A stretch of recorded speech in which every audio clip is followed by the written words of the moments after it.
Greetings, beloved Star Child Rising. You are in Christina's Corner, and I'm Christina. Welcome back to the podcast where I have the opportunity and the honor to highlight and celebrate individuals who are out here leveraging their skills and their talents to make a difference in the world. Today, we are so honored to share an extraordinary story of resilience, healing, and hope with a remarkable guest, Linda Brimm. Linda's professional journey spans decades in health services, education, and entrepreneurship.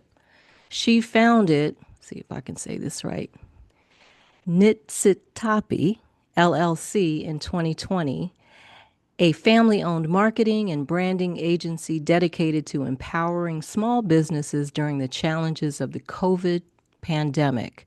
She is also a founding member of IDLife, a nationwide health and wellness company that champions individualized nutrition and supplementation. But beyond her professional accomplishments, Linda's personal journey is one of courage and inspiration. Years ago, she faced and overcame breast cancer.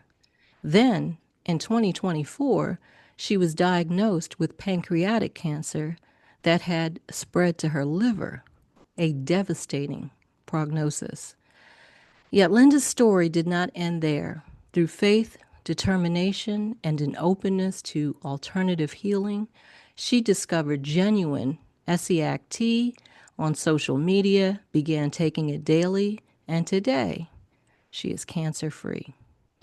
As we approach the holiday season, and we're knee deep into it now, a time when many families are touched by cancer diagnoses, Linda's testimony offers light, encouragement, and a reminder of the power of mindset, perseverance, and hope. Please join me in welcoming a health professional, entrepreneur, a survivor whose journey is nothing short of miraculous, and one of my closest and dearest friends, Linda Brimm. Welcome. Thank you, Christine. Such a lovely intro. Yeah, well, you are a lovely person. Deep down. Love you so much, Linda. Love you right back. Okay, so in all of my podcasts, I always ask six questions. And Hmm. the first one is always for to have the guest take us back to the beginning. So, Linda, you and I have been such close friends. You know, we're like sisters since our college days. Yes. But let's go back even further. What were you like as a child? And were you always drawn to health and wellness? Well, let's see. Um, I was a child of medicine, okay, uh, but I wasn't necessarily drawn to it. Let's see. Uh, I was, I was, I wasn't drawn to it. I was immersed in it. My dad was a doctor. My mom a nurse. So it was like the family business, very pressured to go into that business. So I started working for my dad's practice when I was 14, doing like filing, stuff like that. My brother worked there too. So did my cousin Carol. It's like everybody started at my dad's office. But honestly, I wanted to be a stockbroker because I've always loved business, making money. But like I said, I was kind of pressured into the family business. Um, I grew up in Camden in a Black neighborhood, but I went to private school. I went to Haddonfield Friends School and Morristown Friends School. Um, and being the first Black girl at Haddonfield Friends School meant I had to learn how to navigate different worlds and deal with racism at a very early age.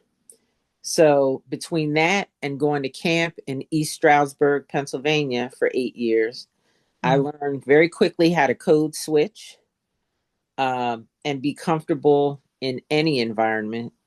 Um, and then while I wasn't a fan of school, because I have ADHD since I was a kid, but I was always a hard worker. But I hated school. I mean, my mom basically had to drag me to kindergarten.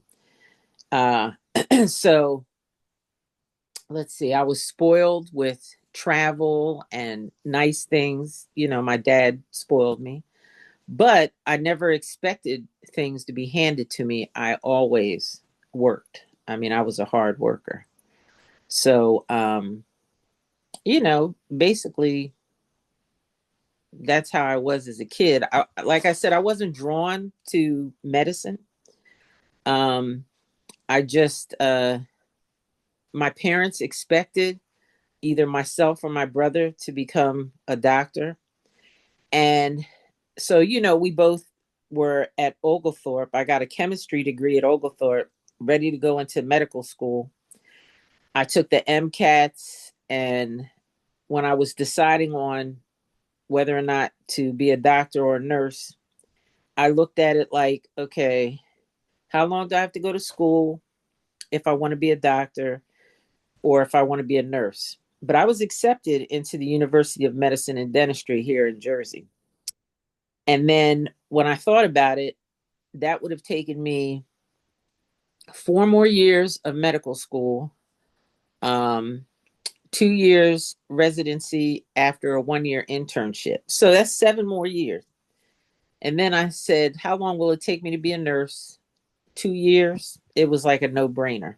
So that's how I ended up in the health and wellness field, being a nurse. Okay. Yep. But So, if it was up to me, I'd have been a hedge fund. I'd have been running the biggest hedge fund in New York right now. so, um, so you got into medicine because you were pretty much pressured by Yeah. your parents, and your Yeah. father was like that doctor. You Yes. didn't mention that, but he was like that doctor in the Camden area. Yeah. And your mother was in the field, so you felt the pressure. But then once you got into it, Linda, you Yeah. stayed in there for a while. What was it about this field of nursing that made you stay outside of the good pay? Well, I mean, I stayed, let's see. When I first became a nurse, I was a psychiatric nurse, and I worked at Lakeland Hospital and Cora Hospital. Lakeland is a county hospital, and Cora is a state hospital. And I also worked at Crisis. So I was like immersed in mental health.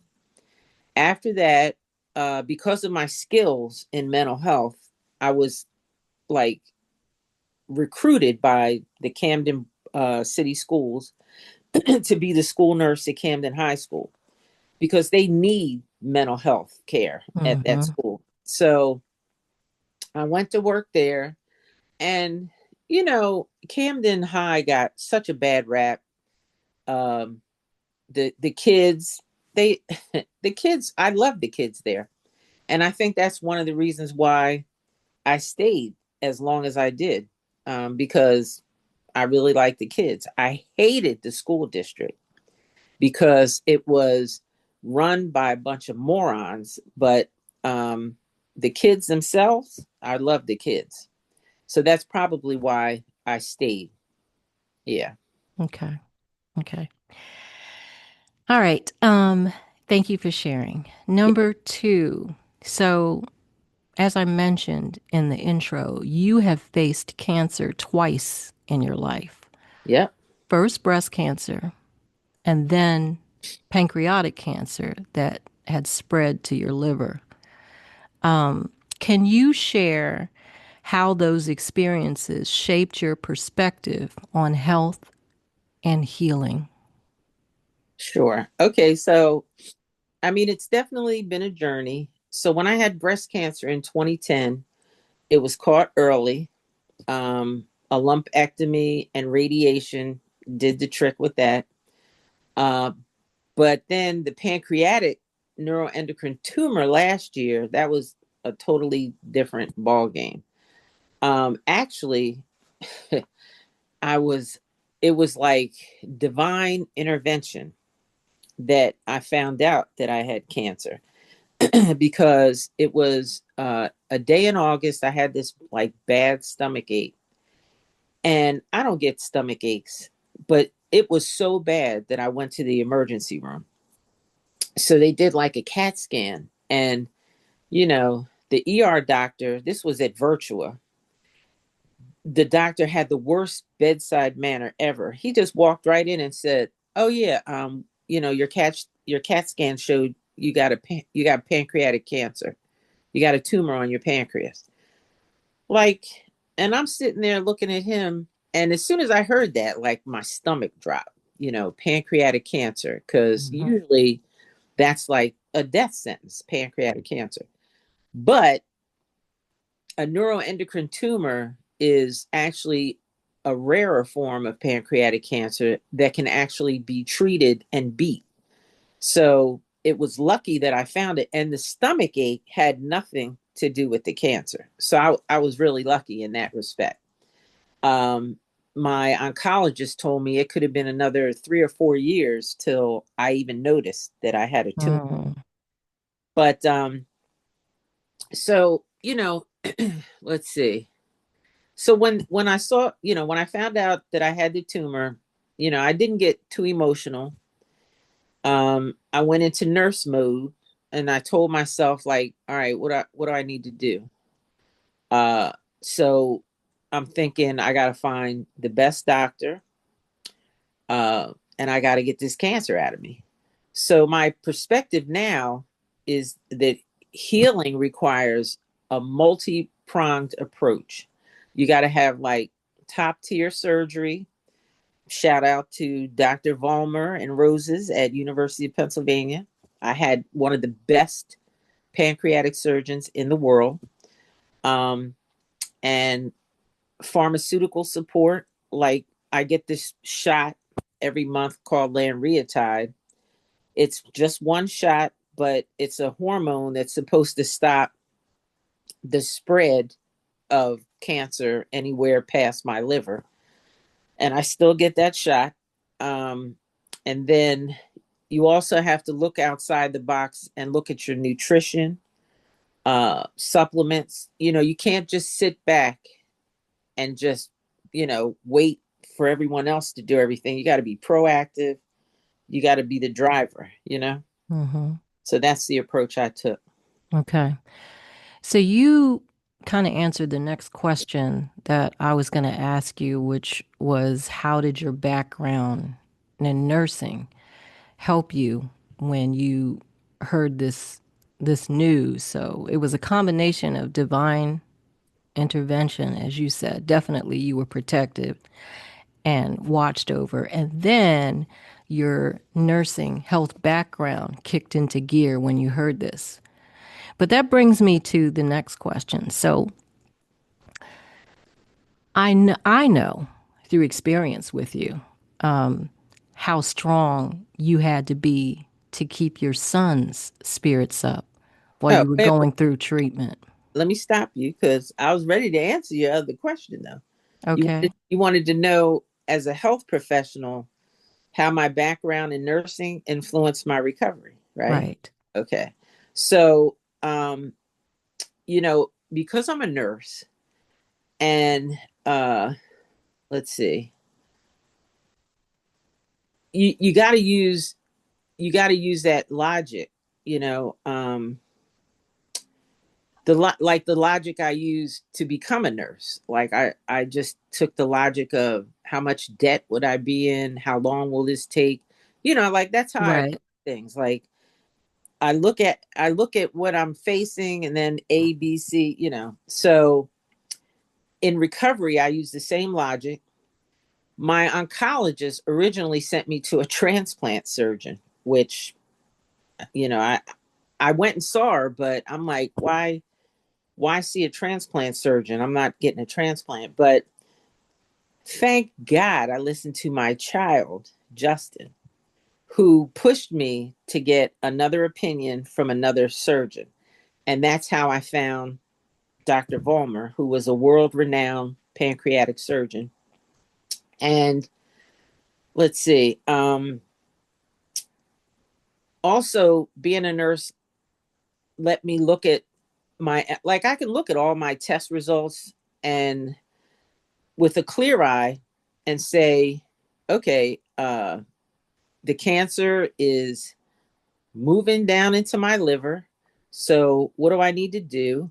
And since I knew how to read everything, it did take away the fear of the unknown. Um, and then, made me laser focused on what I had to do. So I guess that's how being a nurse influenced uh, my recovery. It definitely helped with my recovery. I don't think I would have been able to recover the same way if I didn't have the medical training that I did. I would have been too dependent on other practitioners. So having the knowledge that I have, I was able to be more proactive than the average person. Yeah, absolutely. And you being a double Virgo, I'm going to throw some astrology in here with Okay. the with the Earth sign, the Sun in Virgo and the Moon in Virgo. Those who know a little bit of astrology know that this is a person who is very, very analytical, no nonsense, and will get to the bottom of things and figure out how things work. Yes. You're looking at my business manager and my accountant who takes care of things, Jack even though I trade. majored in accounting, but she handles my stuff. So, just a multitude of things that help you get through this. But let's get to the emotional side of it. So for me, it was tough. Like I know you were talking to me about, the things that the doctors were saying, and I didn't understand any of it. I was listening to you, letting you talk it all through, but in my mind, I was like, how do I, how do I stay strong for my friend who I know is trying to stay strong for her son? Because we know that your son, who is your only child, was worried to death about, about what was going on and trying to do that while you were going through treatment. How did you balance caring for yourself with being a source of hope and encouragement with him at the same time? So, okay, my son Justin, he's my world. Hmm. I had him at 35 as a solo project by choice. So we're very close. Um, but he suffers from anxiety. So I made a conscious decision not to get overly emotional because I had to stay calm and logical. Uh, and I knew in turn it would help him stay calm. Um, but it was like a partnership with he and I. He actually helped me. Um, he cared for me, putting me on a specific organic diet, Mm. a very restrictive diet, and he researched a lot of supplements that would help with my liver, and he even came up with like a PDF of everything that he did for me. So by letting him be part of the solution, Mm. we gave each other a lot of hope. So I didn't want to just be a patient. I wanted to be a success story for him. So, you know, I think that since I stayed calm, he was able to be calm too. Because I know he was worried. And initially, like I said, when I was in that ER, because I was by myself in the ER. And when that doctor first said what was wrong, that was probably the only time that I was semi emotional. Like I could feel it. I didn't show it, but I felt it. Like I was like, Mhm. oh my God, pancreatic cancer. But at the time, I didn't know it was a neuroendocrine tumor. I just heard pancreatic cancer. Like I said, there's really two types of pancreatic cancer. One, you're pretty much gone in within months, and the other was with what I had. So since, after I found out exactly what type I had, it did, even though it was serious, um, I was a lot calmer. And so I never showed any type of like emotional stress because it would have definitely spilled over to him. Yeah. Okay. And then you got word that it spread to your liver. Yeah. And you discovered again, I feel like, just as you said earlier, divine intervention. I think your Yeah. ancestors, your mom, everybody was involved with this, but you happened to discover genuine Essiac tea just through social media and Yeah. begin taking it. What drew you to try it, and what role did it play in your healing journey? Okay. So I'm definitely a believer in things happening for a reason, divine Mm-hmm. intervention. So in February, after I'd had my surgery and everything, I'm scrolling on Facebook and I happen to, like in my feed pops up this video and it's this woman. And the first thing she says is, I have a neuroendocrine tumor on my pancreas. So as soon as I heard, Whoa. I'm like, okay, so let me hear what she's talking about. So she started talking about she was drinking Essiac tea. Girlfriend didn't even have surgery. Okay. The tea got rid of her tumor. And then at first I'm thinking, damn, why didn't I hear this before I had my surgery? But I'm like, I still have cancer in my liver. So let me see what this tea is all about. Um, and then I looked up the tea. It was discovered by a Canadian nurse. So I'm like, okay, I'm a nurse too. So let me try it. I mean, what do I have to lose? So, I ordered the tea in March. I start drinking it, and let's see, I was drinking it for about 4 months. So I have to have MRIs like every 6 months. So I had three. I had one before my surgery, one after my surgery, and then another one on June 19th, Juneteenth. So the one I had on Juneteenth was after drinking Essiac tea for 4 months. So the second MRI that I had showed that, the cancer had spread even further into my liver. But then when I had the third MRI after drinking the Essiac tea, it showed there was no more cancer. It was gone. So I was like, okay. It was a positive response. And I knew it had to be from the tea. It had to, you know. And I'm still cancer free. I had a what's called a dotatate PET scan. And what that is you get this like injection of kind of a radioactive substance and it attaches to any neuroendocrine cells that are still floating around in your body. And those are the types of cells that were part of the tumor that was on my pancreas and in my liver. So when I had that test, it showed no more cells because they would have lit up in the test, but nothing lit up. So it's still gone. I still drink that tea to this day, and I will drink that tea for the rest of my life, There you go.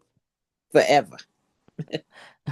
Yes, I did a testimonial video for Essiac Tea, and it's on their website now. I mean, I was just elated when I found out that I didn't have any cancer anymore, and I sent them an email thanking them for their product. And then she was like, "Can you do a video for us?" And I was like, "Sure." So I did a video. They even gave me a coupon code to give people if they wanted to buy some so they could save something. I was like, fine. I said, I don't care about all that. I'm drinking your tea forever. Hmm. Yes. And you weren't the only one elated, Linda. Your friends and family and loved ones were elated too. In fact, you know, I talk about that tea when I'm in conversation with anybody because, during the holidays, when I was away for Thanksgiving, and a lot of times these conversations turn into updates about family and friends who are living or going through or trying to navigate cancer. Yes. And, this time can be such a hard season for those facing illness. And you're a big proponent of the tea, as am I, having seen what it did for you. And I will share the link for others to learn about it, read about it, pass it on. Today in Kwanzaa is Ujima, where we lean on each other, friends and family, for support. So I will put that link in there for anybody reading it or anybody drawn to this interview. But for the last question, what other advice would you share with families who are navigating cancer? What advice do you have for families? I, okay. So I would tell anybody, cancer or any other illness, first, look at the root cause of the illness, which is often what we consume. Start with your diet. Okay. People eat like so much of what we eat can make you sick. Pesticides and I mean, there's so much crap in our food. So that was one thing that my son like changed my diet. Like I eat so clean now. But look at what you eat. That's number one. Um, Second, do your own research. Okay, doctors, they're essential, but most of them are driven by the system. They're all about making some money. Okay. Um, I'll give you an example. The shot that I get, that lanreotide, so I have two oncologists right now. I have one over here in Jersey. He's the one that I get the shot from. And then I have my University of Pennsylvania oncologist. So, and I only kept the one over here so I wouldn't have to drive over there to get the shot.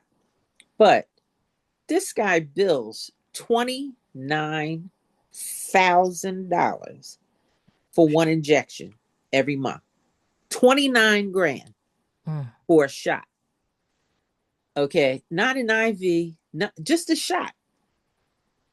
And this guy's telling me I got to get this shot forever. Like the last time I saw him, we almost like were arguing about that because I'm like, I don't have cancer anymore.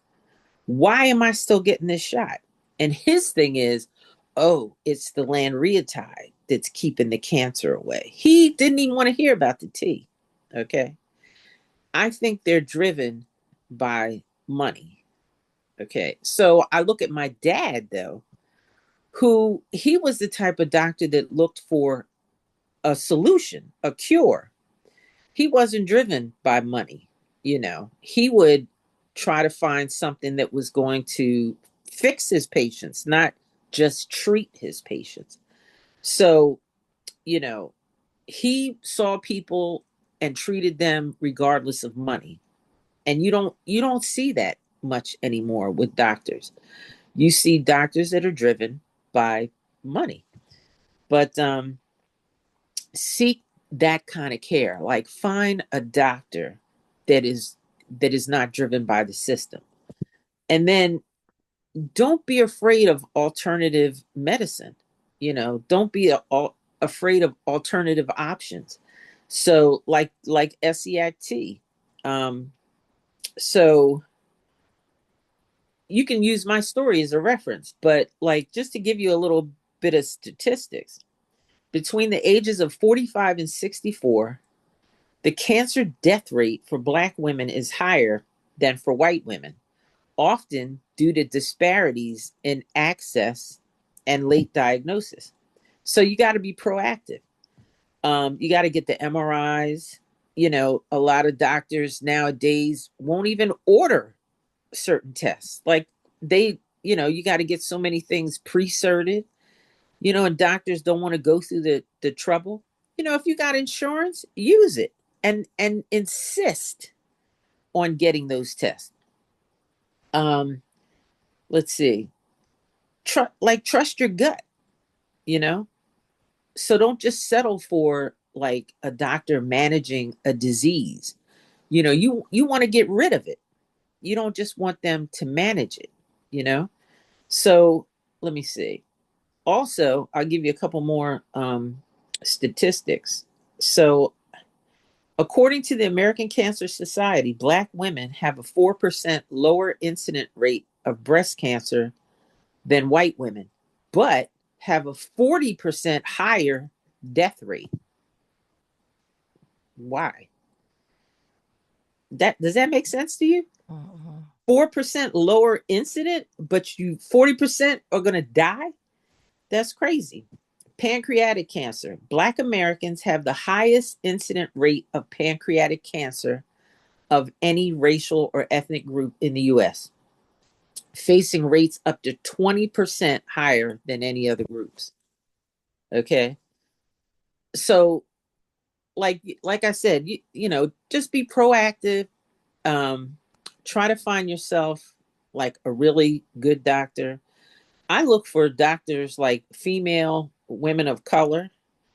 Um, a lot of a lot of white male doctors look at us, Black women, women of color, and think that we can take more pain than other people, you know? I mean, there's just a lot of disparities. So it's like you you know, you have to be proactive, you know, and try to find the doctors that are going to look out for you, or and go over the bridge. If you're in Jersey, go over to Philly because the doctors are ass over here. I'm sorry. You know, I changed all of my doctors to University of Pennsylvania doctors after seeing doctors over here. Okay. And I'll give you another example of how trash the doctors are nowadays, you know, and you know this because you know Vaughn. So I call him my nephew, Vaughn, recently was at the doctor's. He's 30, Vaughn is 34 years old, and his father died from pancreatic cancer. His parents had diabetes, grandparents diabetic. Uh, but he goes to the doctor and he's telling them all the signs and symptoms of diabetes. Do they do a finger prick test on his finger? Nope. They send him out with a piece of paper to go get an A1C. So he calls me from the doctor's office. He's telling me all this. The next morning, he calls me up again and he tells me that he can't keep anything down, not even water. So I said, go to the emergency room. He gets to the emergency room. His blood sugar was 550. Ooh. Okay. He was in diabetic ketoacidosis. They put him in the ICU. Well, he's at Virtua. He's at Our Lady of Lourdes, Virtua in Camden. And that was a whole clusterfuck because they start giving him insulin. They discharge him after a few days on ridiculous amounts of insulin. He had never been a diabetic, even though he had a history of it in his family. His last A1C was 5.2, which is normal, and that was only a year ago. So they discharge him on all these crazy amounts of insulin. He goes to get the insulin at CVS. They give him a bottle, no needles. I mean, it was so messed up. So he comes here. I initially get into nurse mode, put a sensor in his arm, and I, you know, got his blood sugar under control. and I had to get it under control for him to at least last 48 hours to go over to the University of Pennsylvania and see a doctor. Well, everything was better when he saw those doctors, but still, if he didn't have me, I don't know what would have happened to him if he had just left and done everything those people told him to do from the hospital. He probably would have been back in the hospital. So, it's like these hospitals over here, these doctors in Jersey, I don't know what's going on anymore, but they suck. I would go to the University of Pennsylvania, um, and for anyone out there, just be proactive, super proactive. The squeaky wheel gets the what do they say, the oil or some shit. So just open your mouth and make them do what they need to do to help you. That's my advice. Okay. Thank you. I don't And know then if what I about what can't have about a potty mouth on this. Sorry. it's okay.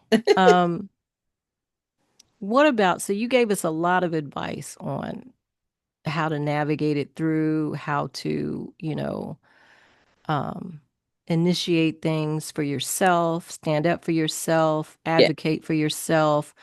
What about when it comes to family and friends? Like Vaughn, it was good that he felt close enough to you to reach out to you. Yes. So talk to us a little bit about from the perspective of someone who's had cancer and from the perspective of someone who's supporting someone with cancer. Would you suggest that, if you're going through something, even though you have a tendency to go it alone, to do things for yourself, right? To reach out to family and loved ones around you for support and for your family and friends to check up on their family and friends. Talk a little bit about that. Yeah. It's good to reach out for support. It's it's kind of hard for me I because know. I'm usually the one people reach Yep. out to. So it's hard for me to like, really, there's only one person. I do have a cousin who's a nurse, um, my cousin Sissy, and I could reach out to her, but she's already inundated with family. It's just like, for some reason, we're the ones that everyone always reaches out to. So that's why it's kind of hard for us to reach out. But it is important to reach out to your family and to your friends for some kind of help, whether it be just somebody that's going to listen to you, like that you can bounce stuff off of, ideas or whatever.